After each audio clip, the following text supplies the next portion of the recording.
Hello guys, welcome back to another mobile legend video. അപ്പോൾ നമ്മളിന്ന് റോൾസിനെ കുറിച്ചാണ് ടോക്ക് ചെയ്യാൻ പോകുന്നത്.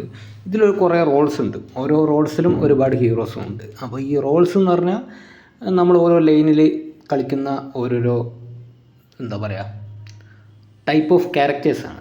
അപ്പോൾ അങ്ങനെ പറയുമ്പോൾ ഇതിൽ ഏതൊക്കെ മെയിൻ റോൾസ് എന്ന് പറഞ്ഞാൽ ഫൈറ്റേഴ്സ്, ടോപ്പ് ലൈൻ, അതായത് XP ലൈനിൽ കളിക്കുന്ന ഫൈറ്റേഴ്സ്, മേജസ്, മിഡിൽ ലൈൻ, അതേപോലെ ബോട്ടം ലൈൻ എന്ന് പറയുന്ന ഇതൊക്കെ നമ്മൾ മറ്റേ AOE പറയുന്നതാണ്. ഇങ്ങനെ ബോട്ടം ലൈൻ എന്ന് പറയുമ്പോൾ ഗോൾഡ് ലൈൻ ഇതിൽ. അപ്പോൾ ഗോൾഡ് ലൈനിൽ കളിക്കുന്നത് സപ്പോർട്ട് ആൻഡ് MM, പിന്നെ ജംഗ്ലർ. അപ്പോൾ ഈ 5 കാറ്റഗറീസിനെ കുറിച്ചാണ് പറയാൻ പോകുന്നത്. ഇപ്പോൾ ഈ ഞാൻ കാണിച്ചിരിക്കുന്നതെന്ന് പറഞ്ഞാൽ എൻ്റെ കയ്യിലുള്ള ടോട്ടൽ ഹീറോസാണ്. ഇപ്പോൾ ഇതിൻ്റെ അടിയിൽ ടാങ്ക് എന്ന് പറഞ്ഞൊരു കാറ്റഗറി ഉണ്ട്. ടാങ്ക് എന്ന് പറഞ്ഞാൽ മെയിനായിട്ട് സപ്പോർട്ടില്ല വരിക. ചില ടാങ്ക്സിനെ ഉപയോഗിച്ച് നമുക്ക് വാരിയർ ലൈനും കളിക്കാൻ പറ്റും. പിന്നെ വേറൊരു കാറ്റഗറിയാണ് ഫൈറ്റേഴ്സ്. ഫൈറ്റേഴ്സ് എന്ന് പറഞ്ഞാൽ നമുക്ക് വേണമെങ്കിൽ അവരെ ഉപയോഗിച്ച് ജംഗിളും ചെയ്യാൻ പറ്റും, അതേപോലെ XP ലൈനിലും കളിക്കാൻ പറ്റും. പിന്നെ അസാസിൻസ്, മിക്കവാറും അസാസിൻസ് ജംഗ്ലേഴ്സ് ആയിരിക്കും. അത് കഴിഞ്ഞാൽ മേജസ് ആണ് മിഡിൽ ലൈൻ കൺട്രോൾ ചെയ്യുന്ന മാജിക് ഡാമേജ് ഡീൽ ചെയ്യുന്ന ഹീറോസാണ് ഈ മേജസ് എന്ന് പറയുന്നത്. പിന്നെ മാർക്സ്മാൻ എന്ന് പറഞ്ഞാൽ ടോപ്പ് ഡാമേജ് ഡീലേഴ്സ്, അതായത് നമ്മുടെ ടീമിലെ ഏറ്റവും കൂടുതൽ ഡാമേജ് ഒപ്പണൻറ്റിന് കൊടുക്കാൻ പറ്റുന്ന ഒരു ഹീറോ ആയിരിക്കും എന്താ പറയുക നമ്മുടെ മാർക്സ്മാൻ. സപ്പോർട്ട് എന്ന് പറഞ്ഞാൽ അതായത് സപ്പോർട്ട് റോൾ ചെയ്യണം, അതായത് മാർക്സ്മാനെ പ്രൊട്ടക്റ്റ് ചെയ്യുന്ന ആൾക്കാരാണ് സപ്പോർട്ട്. MM ആവശ്യത്തിന് എന്താ പറയുക ഹീലിംഗ് എബിലിറ്റീസ് കൊടുത്തുകൊണ്ട് MM ഹീൽ ചെയ്യുക. അതേപോലെ തന്നെ എനിമീസ് അറ്റാക്ക് ചെയ്യുമ്പോൾ MM എങ്ങനെയൊക്കെ രക്ഷപ്പെടുത്തതാണ് സപ്പോർട്ടിൻ്റെ പരിപാടി. അപ്പോൾ ഇനി നമുക്ക് ഈ റോൾസ് ഡീറ്റെയിൽ ആയിട്ട് പറയാം. എന്തൊക്കെയാണ് അതിൽ, എന്തൊക്കെ തേങ്ങയാണ് മാങ്ങയാണെന്നൊക്കെ നമുക്ക് പറയാം. കാരണം അവരൊക്കെ പറഞ്ഞുതരാം. നിങ്ങൾ പുതുതായിട്ട് കളിക്കുന്നവർക്കൊരു ഇതായിരിക്കും അങ്ങനെ. അപ്പോൾ ഗൈസ്, നമ്മൾ ആദ്യം ഡിസ്കസ് ചെയ്യാൻ പോകുന്നത് മാർക്സ്മാൻ എന്ന് പറഞ്ഞൊരു റോളിനെ കുറിച്ചാണ്. അപ്പോൾ ഇതാണ് നമ്മുടെ ടീമിലെ മെയിൻ ഡാമേജ് ഡീലർ. എനിമീസിന് ഏറ്റവും കൂടുതൽ ഡാമേജ് പെർ സെക്കൻഡ് കൊടുക്കാൻ മാർക്സ്മാനെ കൊണ്ടേ പറ്റുള്ളൂ. അതുകൊണ്ട് തന്നെ എനിമി ടീംസിൻ്റെ പ്രൈമറി ടാർഗറ്റ് എന്ന് പറഞ്ഞാൽ മാർക്സ്മാൻ ആയിരിക്കും. അവരെ ഏറ്റവും ആദ്യം കൊല്ലാൻ ശ്രമിക്കുക നമ്മുടെ MM ആയിരിക്കും. അപ്പോൾ MM കൊന്നു കഴിഞ്ഞ് കഴിഞ്ഞാൽ അവർക്ക് അഡ്വാൻറ്റേജ് ആണ്. അവർക്ക് ഏറ്റവും കൂടുതൽ ഡാമേജ് കൊടുക്കുന്ന ശല്യത്തെ ഒഴിവായി കിട്ടി. പിന്നെ അവർക്കൊന്നും ടെൻഷനും കാര്യങ്ങളൊന്നുമില്ല. അപ്പോൾ ഈ മാർക്സ്മാൻ്റെ മെയിൻ പരിപാടി എന്ന് പറഞ്ഞാൽ ഏർലി ഗെയിമിൽ പെട്ടെന്ന് ലൈനിൽ പോവുക. അതായത് ഗോൾഡ് ലൈനിലാണ് മാർക്സ്മാൻ കളിക്കുക. അപ്പോൾ ആ ലൈനിൽ പെട്ടെന്ന് പോയാൽ അവിടുത്തെ മിനിയൻസിനെ ക്ലിയർ ചെയ്ത ഉപകാരം എന്ന് പറഞ്ഞാൽ നമുക്ക് ഈസി ആയിട്ട് ഗോൾഡ് ഫാം ചെയ്യാൻ പറ്റും ഗോൾഡ് ലൈനിൽ. അപ്പോൾ ഈ ഗോൾഡ് ഫാം ചെയ്ത് കഴിഞ്ഞാൽ പെട്ടെന്ന് അപ്ഗ്രേഡ് ചെയ്യാൻ പറ്റും, എക്യുപ്മെൻറ്റ്സ് അപ്ഗ്രേഡ് ചെയ്യാൻ പറ്റും. ലെവലപ്പ് XP ലൈനിലാണ് ഈസി ആയിട്ട് നടക്കുക. ഇവിടെ കൂടുതൽ ഗോൾഡ് കിട്ടുന്നതുകൊണ്ട് തന്നെ നമുക്ക് കൂടുതൽ നല്ല മുന്തിയ ഇനം എക്യുപ്മെൻറ്റ്സ് വാങ്ങാൻ പറ്റും.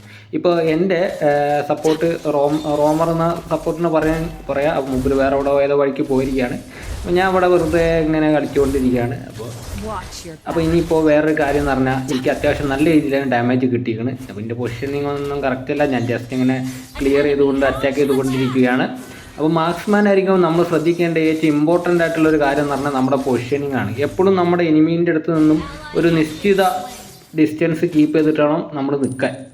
ഇല്ലെങ്കിൽ എനിമീസ് വന്ന് കയറും. അതേപോലെ തന്നെ സപ്പോർട്ടിൻ്റെ ഹെൽപ്പില്ലാണ്ട് വല്ലാണ്ട് കയറി പുഷ് ചെയ്യാൻ നിന്ന് കഴിഞ്ഞാലും ചിലപ്പോൾ അസാസിൻസൊക്കെ വന്ന് ഏതെങ്കിലും കാട്ടിൻ്റെ ഉള്ളിൽ നിന്നൊക്കെ കയറി വന്നുകൊണ്ട് നമ്മളെ കയറി അടിച്ച് ഇല്ലാണ്ടാക്കും. അതാണ് അപ്പോൾ മാർക്സ്മാൻ്റെ ഒരു മെയിനായിട്ടുള്ളൊരു പ്രശ്നം. അധികം ഹെൽത്ത് ഉണ്ടായിരിക്കില്ല മാർക്സ്മാന്, ഹെൽത്ത് കുറവായിരിക്കും. നമ്മുടെ ഒരു പർട്ടിക്കുലർ ഡിസ്റ്റൻസിൽ നിന്നും ടാർഗറ്റ് ചെയ്യണം. അതാണ് ഞാൻ അപ്പോൾ അതിൻ്റെ പുറകെ വിട്ടിരിക്കുകയാണ്. ഇപ്പോൾ മിക്കവാറും അവരെ സപ്പോർട്ട് വന്ന് തന്നെ തീർക്കും. അധികം ഹെൽത്തൊന്നുമില്ല. ഞാൻ പിന്നെ തിരിച്ചു പോകുന്നു. അപ്പോൾ ഗൈസ്, അപ്പോൾ അത്രയേ ഉള്ളൂ. അപ്പോൾ നിങ്ങൾ ആദ്യം ചെയ്യേണ്ടത് തുടക്കത്തിൽ ചാവാണ്ട് നോക്കുക. അതാണ് ഏറ്റവും ഇമ്പോർട്ടൻ്റ് ആയിട്ടുള്ള കാര്യം. ചാവാണ്ട് നോക്കുക. മാക്സിമം മിനിയൻസും പ്രത്യേകിച്ച് ലാസ്റ്റ് വരുന്ന മിനിയൻ ക്ലിയർ ചെയ്യുക. അത് ക്ലിയർ ചെയ്താൽ നമുക്ക് നല്ല രീതിയിൽ ഗോൾഡ് കിട്ടും. അപ്പോൾ ഗോൾഡ് വെച്ച് പെട്ടെന്ന് എക്യുപ്മെൻറ്റ്സ് അപ്ഗ്രേഡ് ചെയ്യുക. അതേപോലെ തന്നെ നമുക്ക് കിട്ടുന്ന അത്ര ജംഗ്ലേഴ്സൊക്കെ എടുക്കുക. അതൊക്കെ നമുക്കൊരു ഉപകാരിക്കും. ഇപ്പോൾ ജംഗ്ലർ ഇനി അടിച്ച് കൊല്ലുന്നതാണ് തോന്നുന്നത്. ഓക്കെ, അപ്പോൾ എത്രയേ ഉള്ളൂ പ്രത്യേകിച്ച് മാർക്സ്മാനെ കുറിച്ച് പറയാൻ. കളിക്കാൻ ഈസിയാണെന്നൊക്കെ തോന്നുമെങ്കിലും കുറച്ച് കഷ്ടമാണ് സാധനം. അത്രയ്ക്ക് എളുപ്പമൊന്നുമല്ല. മാനൊക്കെ തീർന്ന്. So let's move on to next hero. അപ്പോൾ ഇനി നമ്മൾ അടുത്തതായിട്ട് ഡിസ്കസ് ചെയ്യാൻ പോകുന്ന റോൾ എന്ന് പറഞ്ഞാൽ സപ്പോർട്ടിനെ കുറിച്ചാണ് പറയാൻ പോകുന്നത്. സപ്പോർട്ട് അഥവാ റോമേഴ്സ് എന്നൊക്കെ പറയും. അപ്പോൾ ഈ സപ്പോർട്ട് എന്ന ക്യാരക്ടറിൻ്റെ അല്ലെങ്കിൽ ഈ റോളിൻ്റെ ഒരു മെയിൻ പരിപാടി എന്ന് പറഞ്ഞാൽ നമ്മുടെ മാർക്സ്മാനെ അതേപോലെ മേജ് എന്ന് പറഞ്ഞാൽ ക്യൂഷി ഹീറോസ് ഉണ്ട്, അവരെ പ്രൊട്ടക്റ്റ് ചെയ്യുക. അതേപോലെ ടീം ഫൈറ്റിൽ മുന്നിൽ നിന്നും അതായത് നെഞ്ചു വിരിച്ച് നിൽക്കാതെ വിചാരിച്ച് എല്ലാ ഹിറ്റും വാങ്ങി ചാവണം എന്നല്ല, മുന്നിൽ കുറേ അത്യാവശ്യം നല്ല രീതിയിൽ ഡാമേജ് അബ്സോർബ് ചെയ്യാൻ പറ്റുന്ന രീതിയിലായിരിക്കും സപ്പോർട്ടിൻ്റെ ബിൽഡ് വരിക. കുറേ ആർമറും HP ഒക്കെ കൂടുതലായിരിക്കും സപ്പോർട്ടിന്. അത് വിചാരിച്ച് നിങ്ങൾ മുന്നിൽ കയറുന്ന നെഞ്ചു പിടിച്ചെന്ന് വീരമൃത്യു വരിക്കണം എന്നല്ല പറയുന്നത്. അപ്പോൾ സപ്പോർട്ട് പൊതുവായിട്ട് MM-ൻ്റെ കൂടെയാണ് കളിക്കുക. അതിൻ്റെ മെയിനായിട്ടുള്ള റോള് MM-നെ പ്രൊട്ടക്റ്റ് ചെയ്യുക എന്നുള്ള കാര്യമാണ് മെയിനായിട്ടുള്ള റോള്. പക്ഷേ MM ചില സോളോ കളിക്കുമ്പോൾ ഭയങ്കര പ്രോബ്ലമുള്ള ആയിരിക്കും, ഒരു കാര്യം ഇല്ലാണ്ട് ഫീഡാവും. അപ്പോൾ അങ്ങനെയുള്ള MM-നൊന്നും സപ്പോർട്ട് ചെയ്യേണ്ട ആവശ്യമൊന്നുമില്ല. അപ്പോൾ നിങ്ങൾക്ക് നിങ്ങളുടെ രീതിയിൽ വേറെ നല്ല കളിക്കുന്ന പ്ലെയേഴ്സ് റോൾ ഏതെങ്കിലും ഉണ്ട്, അതിന് സപ്പോർട്ട് ചെയ്യുക. പിന്നെ വേറൊരു സപ്പോർട്ടിൻ്റെ മെയിൻ കാര്യമെന്ന് പറഞ്ഞാൽ ഇതേപോലെ നമ്മുടെ ജംഗ്ലറൊക്കെ വന്നുകാണ്ട് ഈ എന്താ പറയുക, ഒരു ടർട്ടിൽ എന്ന് പറഞ്ഞ സാധനമുണ്ട്, ഒരു 4 മിനിറ്റൊക്കെ ആകുമ്പോൾ ടർട്ടിൽ സ്പോണായി വരും. അപ്പോൾ ഈ ടർട്ടിലിനെ കില്ല് ചെയ്യാൻ ജംഗ്ലർ വരും. ആ നേരത്ത് നിങ്ങളുടെ അടുത്താണ് ടർട്ടിലിൻ്റെ ലൊക്കേഷൻ എന്നുണ്ടെങ്കിൽ സപ്പോർട്ട് പോയി കണ്ട് ഹെൽപ്പ് ചെയ്യുക, കുറച്ച് ഡാമേജ് ഡീൽ ചെയ്യുക, അല്ലെങ്കിൽ വിഷം കൊടുക്കുക. അപ്പുറത്തുനിന്ന് എന്താ പറയുക, എനിമീസ് വരുന്നുണ്ടോ ഇല്ലേ എന്നുള്ളൊരു വിഷൻ ജംഗ്ലറിന് പ്രൊവൈഡ് ചെയ്യുക. അപ്പോൾ അതേപോലെ തന്നെ സപ്പോർട്ടിൻ്റെ വേറൊരു കാര്യം എന്ന് പറഞ്ഞാൽ സപ്പോർട്ട് ഐറ്റം വാങ്ങണം, ഇല്ലെങ്കിൽ ഗോൾഡ് ഷെയർ ആയി പോകും. അത് നമ്മുടെ MM-ന് പെട്ടെന്ന് എക്യുപ്മെൻറ്റ്സ് ഡെവലപ്പ് ആവണതിൽ ഭയങ്കര പ്രശ്നമാവും. ഒരു കൂട്ടാൾക്കാർ ഇത് വരുന്നത്. അപ്പം ഞാൻ എടുത്തിരിക്കുന്ന സപ്പോർട്ട് റോൾ എന്ന് പറഞ്ഞാൽ ഫ്രാങ്കോ എന്ന് പറഞ്ഞ ഒരു റോളാണ്. അപ്പോൾ നമുക്കിതിൽ കുന്തട്ട് വരിക, കുന്തം ഒന്ന് മിസ്സായി, സീൻസിൽ നൈസായിട്ട് അവന്മാർ നിരന്തരം അടി. ഇപ്പോൾ മിക്കവാറും എൻ്റെ MM-നെ ഈ സൈഡിൽ കൂടെ വന്ന് തീർക്കും. ഇല്ല, വലിയ ബോധമൊന്നുമില്ല, കമ്പ്യൂട്ടറാണോ ഓണ്ടാണോ വേറെ വല്ല പ്ലേയേഴ്സ് ആണെങ്കിൽ ഇപ്പോൾ തീർത്തന്നെ. അതും മിസ്സായി. അപ്പോൾ ഹൂക്കൊന്നും വർക്ക് ചെയ്യണില്ല. ഗ്രാക്കൊക്കെ കളിച്ചിട്ട് കാലം പറയും. ഇതിന് AOയിൽ ഈ ഒരു ക്യാരക്ടറിന് ഗ്രാക്ക് എന്നാണ് പറയുക. ഇവിടെ ഫ്രാങ്ക്, ഗ്രാക്ക് രസമാണ്. ചെറിയൊരു ഡിഫറൻസ് ഉണ്ട് എബിലിറ്റീസിൽ. തേർഡ് എബിലിറ്റീസൊക്കെ കുറച്ച് മാറ്റമുണ്ട്. ഫസ്റ്റ് സെക്കൻഡും ഓക്കെയാണ്, തേർഡ് എബിലിറ്റി കുറച്ച് ചേഞ്ചാണ്. ഓക്കെ ഗൈസ്, അപ്പോൾ let's move on to next hero. അപ്പോൾ സപ്പോർട്ടിനെ കുറിച്ച് ഇത്രയൊക്കെ തന്നെ പറയാനുള്ളൂ. അതേപോലെ തന്നെ ഞാൻ ഇപ്പോൾ എങ്ങോട്ടാ റോമയാണെന്ന് വെച്ചാൽ അവിടെ എൻ്റെ എന്താ പറയുക, ജംഗ്ലർ അവിടെ ടർട്ടിലിനെ അടിച്ചുകൊണ്ടിരിക്കുകയാണ്. അപ്പോൾ അപ്പോത്തിന് ടർട്ടിൽ ഹാസ് സ്ലെയിൻ. അപ്പോൾ ഞാൻ എത്താൻ കുറച്ച് വൈകിപ്പോയി, നമ്മുടെ ജംഗ്ലർ ചത്തുപോയിട്ടുണ്ട്. ഓക്കെ, അപ്പോൾ നിങ്ങൾ ഈ ടൈമിങ്ങും കാര്യങ്ങളൊക്കെ നോക്കി റോം ചെയ്യണം, അതാണ് മെയിനായിട്ടുള്ളൊരു കാര്യം. ഇവിടെ ജംഗിളിലൊക്കെ കയറി നിരങ്ങാണ്. വലിച്ച് ടവറിൻ്റെ ഉള്ളിൽ ഒന്നിനെ പിടിച്ചിടാം, ഇതിനും പിടിച്ച് ടവറിൻ്റെ ഉള്ളിൽ പിടിച്ചിടാം. ഓക്കെ, കഴിഞ്ഞു. അപ്പോൾ ഇനി ഈ ഈസി ആയിട്ട് കില്ലാണ്. ഇതിപ്പോൾ സെക്കൻഡ് ടവർ ആയതുകൊണ്ട് ഫസ്റ്റ് ടവറിനെക്കാട്ടി കൂടുതൽ ഡാമേജ് ആയിരിക്കും കൊടുക്കുക, അതുകൊണ്ടാണ് അതിൻ്റെ ഉള്ളിലേക്ക് പിടിച്ചിട്ടത്. ഫസ്റ്റ് ടവറിനെക്കാട്ടി കൂടുതലാണ് സെക്കൻഡ് ടവറിൻ്റെ ഡാമേജ്. സ്റ്റണ്ണാണ് സെക്കൻഡ് എബിലിറ്റി, സ്ലോ ആക്കും എനിമീസിനെ, ഭയങ്കര സീന് damage. Okay guys, let's move on to next role guys. അപ്പോൾ ഇനി നമ്മൾ XP ലൈനറെ കുറിച്ചാണ് പറയാൻ പോകുന്നത്. അപ്പോൾ ഈ കാറ്റഗറി വരുന്ന ഹീറോസ് എല്ലാം ഫൈറ്റേഴ്സ് ആ ഒരു കാറ്റഗറിയാണ് വരാം. അപ്പോൾ ഇവന്മാരെ മെയിൻ പരിപാടി എന്ന് പറഞ്ഞാൽ ഇവന്മാർ എപ്പോഴും ആ ലൈനിൽ സോളോ ആയിരിക്കും, ഒറ്റയ്ക്കായിരിക്കും. കൂടെ ഒന്നും ആരും ഉണ്ടാവില്ല, സപ്പോർട്ടും തേങ്ങ വാങ്ങൊന്നും ഉണ്ടാവില്ല. അപ്പോൾ നമ്മളെപ്പോഴും ഒറ്റയ്ക്കാവുന്നതുകൊണ്ട് തന്നെ എന്തുകൊണ്ട് സൂക്ഷിച്ച് കളിക്കുന്നതായിരിക്കും ഏറ്റവും ബെറ്റർ ആയിട്ടുള്ള ഓപ്ഷൻ.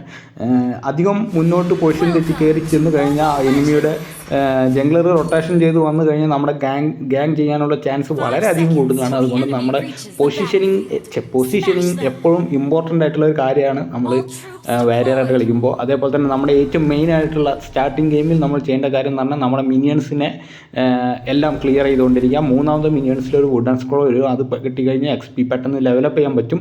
അതുകൊണ്ടാണ് XP ലൈൻ എന്ന് പറയുന്നത്. ഈ ലൈനിൽ നമുക്ക് ലെവലപ്പാണ് ഈസി ആയിട്ട് ചെയ്യാൻ പറ്റിയ കാര്യം. അപ്പോൾ മിനിയൻസ് ഒന്നും മിസ്സാക്കരുത്, അതാണ് ഇമ്പോർട്ടൻറ്റ് കാര്യം. അതേപോലെ തന്നെ നമ്മുടെ ഒപ്പണൻ്റായി വരുന്ന വാരിയറിനെ ഹറാസ് ചെയ്തുകൊണ്ടിരിക്കുക, അതും വേറൊരു കാര്യമാണ്. പിന്നെ എപ്പോഴും നല്ലൊരു നമ്മുടെ ടീംമേറ്റ്സിനെ കമ്മ്യൂണിക്കേറ്റ് ചെയ്യണമായിരിക്കും ഏറ്റവും വാരിയറായിട്ട് കളിക്കുമ്പോൾ ഏറ്റവും ഇമ്പോർട്ടൻ്റ് ആയിട്ടുള്ളൊരു കാര്യം കമ്മ്യൂണിക്കേഷനാണ്. കാരണം കമ്മ്യൂണിക്കേഷനിൽ ലാഗ് വന്നു കഴിഞ്ഞാൽ എപ്പോൾ കയറി അറ്റാക്ക് ചെയ്യണമെന്നുള്ളൊരു ഇതിൽ കൺഫ്യൂഷൻ വരും. അങ്ങനെ ഒരു പ്രശ്നം വന്നു കഴിഞ്ഞാൽ ചിലപ്പോൾ നമ്മൾ കയറി അറ്റാക്ക് ചെയ്യും, നമ്മുടെ ടീം വിട്ടുപോയി. ഈ ഒരു സാഹചര്യം ഉണ്ടായിക്കഴിഞ്ഞാൽ ഭയങ്കരമായിട്ട് നമുക്ക് നഷ്ടത്തിലോട്ട് കളി, അതായത് അവിടെ ഒരു വിന്നിങ് സിറ്റുവേഷൻ മാറാൻ ചാൻസ് ഉണ്ട്. അതേപോലെ തന്നെ ഈ XP ലൈനിൻ്റെ അടുത്ത് ആണ് ടർട്ടിൽ ആദ്യം സ്പോൺ ആവുക. നമ്മുടെ ജംഗ്ലർ വരുമ്പോൾ ഈ ടർട്ടിലിനെ സേഫ് ചെയ്യാൻ വേണ്ടി നമ്മൾ എപ്പോഴും ഇവിടെ വേണം. ഏറ്റവും ഇമ്പോർട്ടൻ്റ് ആയിട്ട് കാര്യം നമ്മൾ മിനിയൻസ് ലോസ് ചെയ്യാതെ നോക്കാം. അതാണ് ഏറ്റവും ഇമ്പോർട്ടൻ്റ് ആയിട്ടുള്ള കാര്യം. പിന്നെ ഇടയ്ക്കിടയ്ക്ക് ഇങ്ങനെ റൊട്ടേഷനൊക്കെ നല്ലതാണ്. സ്ക്യൂഷി എനിമീസിനെ എന്തുകൊണ്ടും ടാർഗറ്റ് ചെയ്യുക. ഒരു ടീം ഫൈറ്റ് എടുക്കുമ്പോൾ ആദ്യം ഉള്ളിലോട്ട്, അതായത് ബാക്ക് ലൈനിലോട്ട് ജമ്പ് ചെയ്യുക, അറ്റാക്ക് ചെയ്യുക, അത്രേ ഉള്ളൂ. ഓക്കെ, അപ്പോൾ ഈ ഫൈറ്ററിനെ കുറിച്ച് ഇപ്പോൾ ഇത്രയൊക്കെ തന്നെ പറയുള്ളൂ. ഇനിയിപ്പോൾ ഓരോ സെപ്പറേറ്റ് ഫൈറ്ററിനെ കുറിച്ച് വീഡിയോ ചെയ്യുമ്പോൾ നമുക്ക് ഡീറ്റെയിൽസ് ആയിട്ട് സംസാരിക്കാം.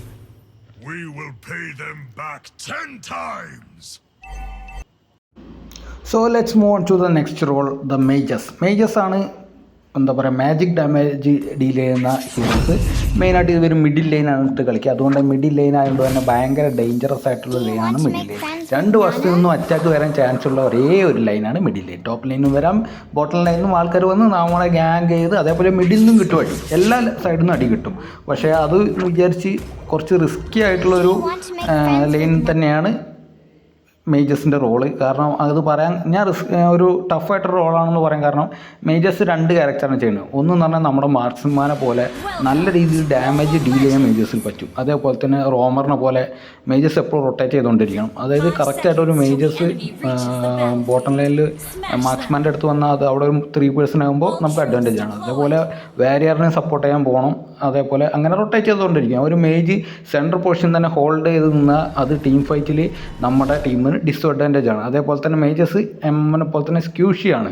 അസാസിൻസൊക്കെ ആദ്യം തന്നെ ടാർഗറ്റ് ചെയ്യാൻ ഏറ്റവും ചാൻസ് ഉള്ള റോൾ മേജസ് ആയിരിക്കും. കാരണം ബ്ലൂ ബഫ് ക്ലിയർ ചെയ്യുന്ന വരുന്ന വഴിയിൽ മേജസിനൊന്ന് ചൊറിഞ്ഞിട്ട് പോകാനുള്ളൊരു ആ ഒരു ത്വര എല്ലാ അസാസിൻസിനും കാണും.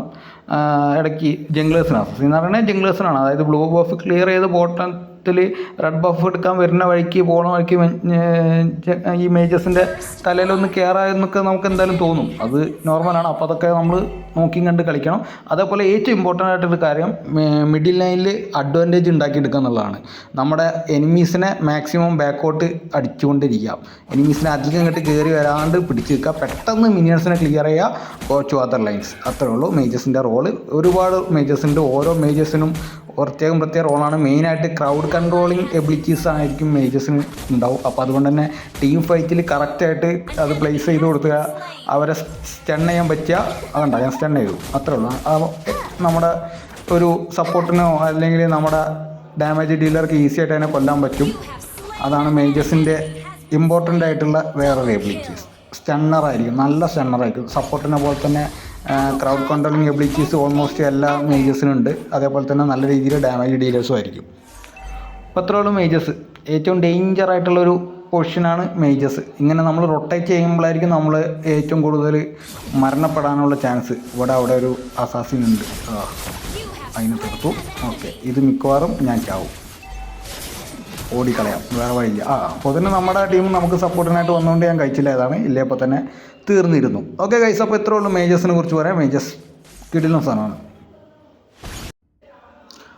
ഗൈസ്. അപ്പോൾ ഇനി അടുത്തതായിട്ട് നമ്മൾ ടോക്ക് ചെയ്യാൻ പോകുന്നത് ജംഗ്ലേഴ്സിനെ കുറിച്ചാണ്. ജംഗ്ലേഴ്സ് മെയിനായിട്ട് വരുന്നത് അസാസിൻസ് ആൻഡ് ഫൈറ്റേഴ്സ് ആയിരിക്കും. ജംഗ്ലേഴ്സിന് മെയിനായിട്ട് വരുന്ന ടൈപ്പ് ഓഫ് ഹീറോസ്.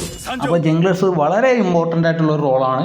ഈ പർട്ടിക്കുലർ ഒരു ലൈൻ ഇല്ലാത്ത ഒരു ഹീറോസാണ് ജംഗ്ലേഴ്സ്. ഇതുവർക്ക് പ്രത്യേക ലൈനൊന്നുമില്ല, പക്ഷേ ഏറ്റവും കൂടുതൽ മാപ്പ് ഏരിയ കവർ ചെയ്യുന്ന ജംഗ്ലേഴ്സ് ആയിരിക്കും. ഒരു ജംഗ്ലർ മെയിനായിട്ടുള്ളൊരു പരിപാടി എന്ന് പറഞ്ഞാൽ ഈ ലൈനുകളുടെ ഇടയിലുള്ള ഏരിയയിൽ ജംഗിളാണ്. ഈ ജംഗിളിൽ കുറേ നികൃഷ്ട ജീവികളുണ്ടായിരിക്കും. പാറ്റാക്കൂറ, അതേപോലെ തന്നെ ഇപ്പോൾ പുതിയ ഇവൻ്റ് ആയതുകൊണ്ട് സ്റ്റീഗോ ഉണ്ട്, അതേപോലെ ട്രൈസറാപ്റ്റോപ്സ് ഉണ്ട്, അതേപോലെ അങ്ങനെ 2-3 സാധനങ്ങളാണ് ഉള്ളത്.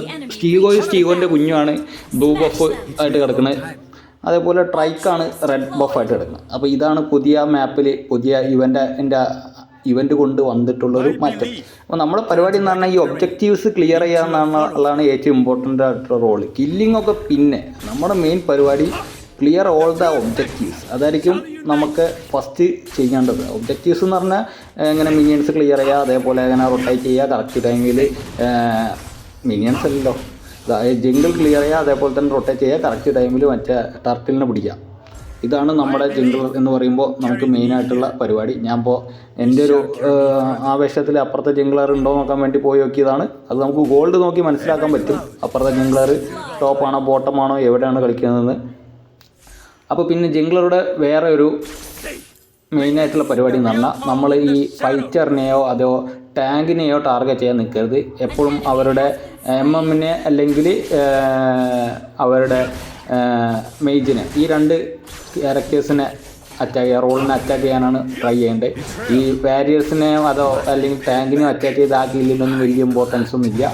ഓൾവേസ് ടാർഗറ്റ് MM ഓർ മെയ്ജ്, അതിലാണ് ഏറ്റവും ഇമ്പോർട്ടൻ്റ് ആയിട്ടുള്ള കാര്യം. അല്ലാണ്ട് കുറേ കില്ല് കിട്ടിയിട്ട് നമുക്ക് വലിയ ഉപകാരമൊന്നുമില്ല. ആവശ്യത്തിന് ഏത് കില്ലാണോ വേണ്ടത് അതാണ് നമുക്ക് വേണ്ടത്. അല്ലാണ്ട് തോന്നിയ പോലെ കില്ലുണ്ടാക്കിയിട്ട് കല്ല. അപ്പോൾ ഈ മെയ്ജിനസ് പോയാ അതൊരു വൃത്തികെട്ട റോളാണ്. തീരും. ആ മെയ്ജ് ഇങ്ങനെ പാറ്റായിട്ട് പോകും, അതൊരു എനിക്ക് ഇഷ്ടപ്പെട്ടില്ല. അപ്പം തുടക്കത്തിൽ ആദ്യത്തെ 5 മിനിറ്റിൽ നമ്മൾ പോയിട്ട് മിനിയൻസിൽ അടിക്കാൻ നിൽക്കരുത്. മിനിയൻസിന് അടിച്ച് കിട്ടി കഴിഞ്ഞാൽ ഒരു ഉപകാരം ഇല്ലാത്തൊരു കാര്യമാണ് ആദ്യത്തെ 5 മിനിറ്റ്. കാരണം 5 മിനിറ്റിൽ ജംഗ്ലർ എക്യുപ്മെൻറ്റ്സ് റിട്രിബ്യൂഷനും വാങ്ങിക്കാണ്ട് മിനിയൻസിന് അടിച്ച് കഴിഞ്ഞാൽ നമുക്ക് ഗോൾഡോ ഒരു തേങ്ങയോ പിണ്ണാക്കോ ഒന്നും കിട്ടൂല. ഒരുപാട് നേരത്തെ ടൈം വേസ്റ്റാണ്. അത് നമ്മളെ ജംഗ്ലിങ്ങിനെ കാര്യമായിട്ട് ബാധിക്കുകയും ചെയ്യും. നമുക്ക് ലെവലപ്പ് ആവാൻ പ്രശ്നമാവോ, ജംഗ്ലർ നല്ല രീതിയിൽ ലെവലപ്പ് ആവാൻ നമ്മൾ കയറി പണിയും ചെയ്യും. അപ്പോൾ അതേപോലെ തന്നെ ഇതാ ഇവിടെ നമ്മുടെ എന്താ പറയുക ടർട്ടിൽ സ്പോൺ ആയിട്ടുണ്ട്. ടർട്ടിൽ സ്പോൺ ആയി കഴിഞ്ഞാൽ നമ്മൾ അടിച്ച് ടർട്ടിലിനെ കൊല്ലുക, അതാണ് അടുത്ത പരിപാടി. അടിച്ച് കൊന്നഞ്ഞിപ്പോൾ ടർട്ടിലിനെ കിട്ടിയില്ല എന്നുണ്ടെങ്കിൽ നമുക്ക് 1-2 കില്ല് വെച്ചാണ്ട് നമുക്ക് അഡ്ജസ്റ്റ് ചെയ്യാൻ പറ്റുള്ളൂ. പക്ഷേ ടർട്ടിലിനെ എടുക്കണം. ഈ നേരത്ത് നമ്മുടെ വാരിയർ, നിങ്ങൾ വാരിയർ റോളാണെങ്കിൽ ഇവിടെ വന്ന് എന്നെ സപ്പോർട്ട് ചെയ്യണം. കണ്ട മേജ് വന്ന് പിന്നെ തന്നെ അസാസിൻ ചെയ്ത് പോയേനെ. ഓക്കെ കിട്ടി അത്ര ഓട്ടത്തിൽ നിന്ന് അടിച്ചാൽ കിട്ടി, അത്ര കിട്ടി. അപ്പോൾ നമ്മൾ 2 വട്ടം സക്സസ്ഫുള്ളി അവരെ മേജസിനെ തീർത്തിട്ടുണ്ട്. അപ്പോൾ ജംഗ്ലറെ കുറിച്ച് പറയാൻ ഇത്രേ ഉള്ളൂ. ജംഗ്ലറിൻ്റെ കണ്ണ് എപ്പോഴും നിങ്ങളിപ്പോൾ നറൂട്ടോ കണ്ടിട്ടുള്ളതാണെങ്കിൽ അതിൽ മദര ഉച്ചിയാൻ അറിയാമല്ലോ. മദര ഉച്ചിയ ആ ഒരു 80,000 ഷിനോബീസിനെ വെച്ച് ഫൈറ്റ് ചെയ്യുമ്പോൾ അതിൻ്റെ കണ്ണിൻ്റെ ഒരു വ്യൂ മാത്രം കിട്ടും. ആ മാഗക്കോ ഷാരിങ്കാൻ അങ്ങനെയായിട്ട് കണ്ണിങ്ങനെ അടിക്കുന്ന കാണാം. അതേപോലെ ആയിരിക്കണം ജംഗ്ലേഴ്സിൻ്റെ കണ്ണ്. നമ്മൾ മാപ്പ് നോക്കിക്കൊണ്ടിരിക്കണം, എവിടെയാണ് ആരാണ് എന്താണ് ആരൊക്കെ വരുന്നുണ്ട്, നമ്മുടെ ജംഗ്ലിൽ ആരെങ്കിലും കയറിയോ ഇല്ല, ഏത് വഴിക്ക് പോകണം എന്നൊക്കെ നോക്കിക്കോണം. എന്നാൽ മാത്രമേ കളി ജയിക്കുള്ളൂ. കുറേ കില്ലൊന്നും കിട്ടിയിട്ടില്ലെങ്കിലും കുഴപ്പമില്ല. ഒബ്ജക്റ്റീവ്സ് ക്ലിയർ ചെയ്യാൻ പറ്റിയിട്ടുണ്ടെങ്കിൽ തന്നെ നമുക്ക് കളി ജയിക്കാൻ പറ്റും. അതേപോലെ തന്നെ MM-നെ പേടിപ്പിച്ച് കൊണ്ടിരിക്കുക, അതാണ് മെയിനായിട്ടുള്ള കാര്യം. മിക്കവാറും ഈ ഒരു ഫൈറ്റ് ചെറുതുള്ള ഫൈറ്റ്. ഞാൻ സത്യം പറഞ്ഞാൽ അവരെ മെയ്ജിനാണ് അറ്റാക്ക് ചെയ്യാൻ പോയത്, പക്ഷേ അതിൻ്റെ ഇടയിൽ വാരിയർ കയറി. ഓക്കെ ഗൈസ്, അപ്പോൾ അത്രേ ഉള്ളൂ ഇന്നത്തെ വീഡിയോ. ഇന്ന് നമ്മൾ മെയിനായിട്ട് റോൾസിനാണ് ഡിസ്കസ് ചെയ്തിരുന്നത്. ഇതിപ്പോൾ കുറച്ച് ലെങ്ത്തായി പോയോ എന്നൊരു സംശയമുണ്ട്. എല്ലാവരും എന്നോട് ക്ഷമിക്കുക. ലെങ്ത്തായിട്ടുണ്ടെങ്കിൽ പറ്റുകയാണെങ്കിൽ ഇരുന്ന് കാണാം, എല്ലാം സ്കിപ്പ് ചെയ്യുക. ഇതിലൊന്നും കാര്യമില്ല. കാരണം എനിക്കറിയാം ചാനലിൽ മിക്കവാറും ആൾക്കാർ ആർക്കിൻ്റെ ഫാൻസാണ്. നിങ്ങൾക്ക് ഈ ഗെയിമിനോട് താല്പര്യം എന്നറിയാം.